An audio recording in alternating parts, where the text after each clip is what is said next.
Okay. Well, we look forward to, a quick turnaround here on this game. I think that's actually an advantage for us. I think we need to get back out here and play quickly and get that taste out of our mouth from the other night, particularly on offense. So playing quickly again, I think helps us instead of having to wait a whole week. I do have a couple of guys banged up on defense. That's a little bit of a concern, but offensively we're pretty healthy.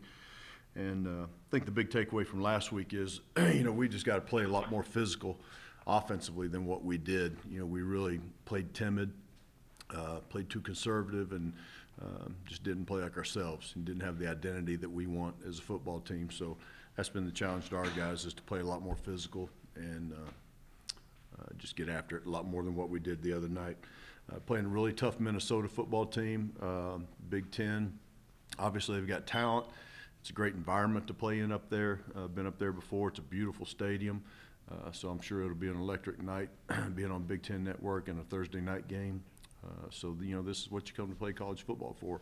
And we'll see if our guys can respond and rebound from last week. Coach, do you think things are different for Matt Saturday if he finds a rhythm early on in the first couple of series? Yeah, I think that's a little bit of it, Adam. I would say this, Matt completed 60% of his passes, which is what we're looking for, and he had no interceptions against a team that led the nation in takeaways last year. So, he really did some good things for us. You can see his mobility. He did escape a couple of times and make some big plays. We did not protect at all. Our offensive line was horrendous in that entire game. They played like they were scared. And that's a big thing I want to see, if they're going to respond, if they're going to show up, because he can't do it all himself. And everybody likes to point at the quarterback and everything, but, the kid threw 60%. He ran well, threw a touchdown pass with no turnovers. At some point, we got to help him a little bit, and we didn't help him the other night at all. But I think he'll play better. Obviously, the game's going to slow down for him. It's his second start. And we've got to play a lot more on the edge, too, as far as play calling and those type of things. We can't we can't play conservative. We're not. Every time we do that, we kind of stifle ourselves, and we tried to probably protect him a little bit too much as far as play calling, things like that. And we need to just open up and play ball. Which areas did he pinpoint after going back and watching the film, and which areas did he try to focus on so far this week in practice? Yeah, well, like I said, the physical nature of how we played offensively, particularly up front. Again, didn't think we played very physical at all. Didn't think our receivers played particularly physical either. And then the special teams, obviously the penalties on special teams were killers for us. It killed our field position, had us backed up all night, and it's just something you can't overcome, 12 penalties. And it overshadowed some things that we've really improved on special teams-wise. Peyton Theisler averaged 44 yards a kick, which is one of the best outings he's had, and we covered kicks really well. Wyoming had one of the top returners in the country, and they didn't get anything out of their return game. Vice versa, in the past, we've not been a very good team on punt returns, and OJ had a 17-yard punt return, had another one that was going to be right at 17 that got called back when we ran into the kicker, or we would have had a fantastic night in the return game, which is something we've been working really hard on. So, the penalties and just the physical nature. Did that game show how far your defense has come? Because a couple of years ago, it's probably not a two-score game like it was. Your defense played so well to keep you in the game. Yeah, our defense kept us in the game in the first half for sure, and thought they played pretty well for most of the night. Again, we've got 9 starters returning on defense, so that's what we expect from them. We're a little banged up from that game, so it'll be a little bit tougher this week. And obviously, again, playing a power conference team, it's going to be a bigger challenge for us defensively. But we do have a lot of confidence in those guys on that side of the ball. And I thought our defense played fast. I thought they looked fast, and I didn't think our offensive kids looked that way. So whatever that is, we got to get that fixed.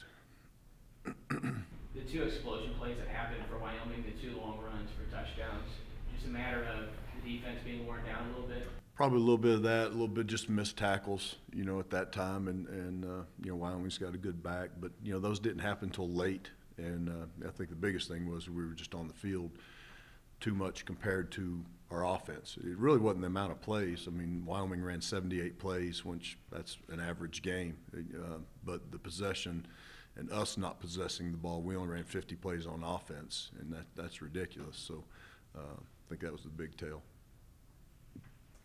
Guys on the phone, you got any questions, Coach? Coach Martin, How have players responded? I guess you said that you're looking forward to getting the taste out of your mouth. Like, how have the players responded in the last couple of days after that game? Do they feel the same way, looking forward to getting back on the field quickly? Yeah, I think they're really looking forward to getting back on the field. I think they're going to respond. I think it's, again, you keep telling these guys and you talk to them over and over, it's not 2017 anymore. And I think, as much as we've tried to tell them that, I think they still went out there and thought it was 2017. And this team has not done anything yet.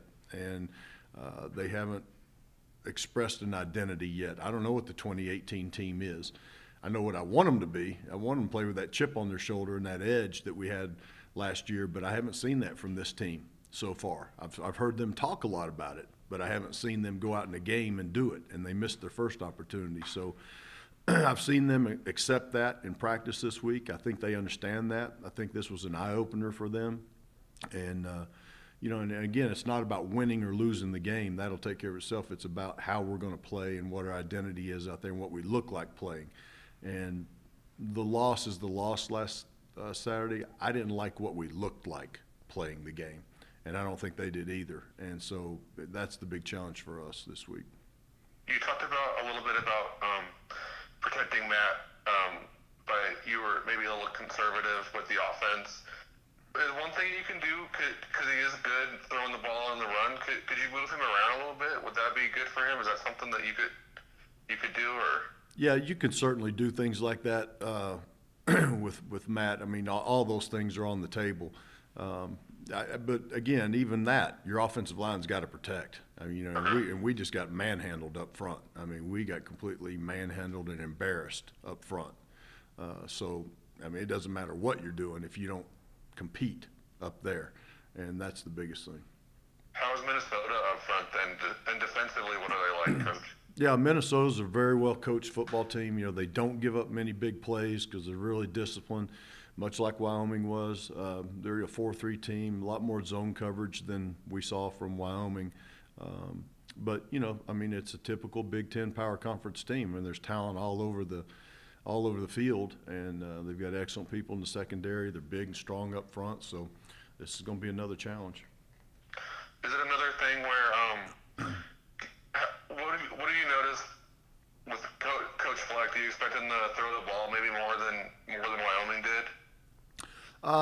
Again, I don't know. They've got a new quarterback starting also, so who knows? But I mean, I could care less what Minnesota does. This game's all about what we do and how we play the game. It really has nothing to do with them. It has everything to do with us. I want us to get an identity for this 2018 football team, and that's all we're concerned about. You mentioned injuries, Coach. Can you, Jasavia, I don't know if he's out or? Yeah, Jasavia had an MCL strain, so he's going to be doubtful for this game. The real concern for us is the linebackers, Javon Ferguson and Leon McQuaker. Javon probably has a little bit of an MCL strain also, so I'd say he is doubtful. Leon McQuaker really is just a bruise, so would hope that he could play, but both those guys were hobbled a little bit Sunday night in practice and limited a little bit yesterday, so we'll have to see how they turn out for Thursday night. Is that why McQuaker came off the bench, Coach? Was he just – you didn't know if he was going to be able to play last week either? Well, Leon had a hamstring injury during camp, and he missed almost all of two-a-day camp also, so he really hasn't been healthy this season at all. So, that's why he didn't start. Thanks, Coach. Coach, as concerned as you are for what happened Saturday, are you picking that up from your players in the few days since, and do you fully anticipate that rebound? Yeah, I do, Tom. I think they understand that they've got, again, to get their own identity, and that they've got what they've got to do to win. They've got to play a lot more physical than what we played, particularly on offense. With 9 starters returning on defense, I would hope that we would have played well, and we did. But I think everybody got so consumed about, well, what's the quarterback going to do, that they didn't take care of their own job, and that was the problem offensively. The quarterback really was pretty decent, but the rest of us didn't help the quarterback very much. So, I think they'll respond, and like I say, it's going to be another big challenge because this is another good, really good football team we're playing. So we'll see what they can do. Any more questions for Coach, guys on the phone? Does it give you any advantage having already played a game, Coach? Well, I think certainly for Matt Romero, it's a big advantage because he got that first game out of his system. You know, he's now understands the speed of the game a little bit. I think he's been sharper in practice because he understands the speed of the game. And certainly, you know, you get some of those first game things like hopefully those penalties disappear in this second game, and usually you do see some big improvement from 1 to 2. But, you know, again, you know, the disadvantage is it's a short week for us practice-wise, and a couple of guys banged up on defense. But overall, I'm glad we're playing early. You know, I'd hate to sit around and wait for a week after the way we played the other night.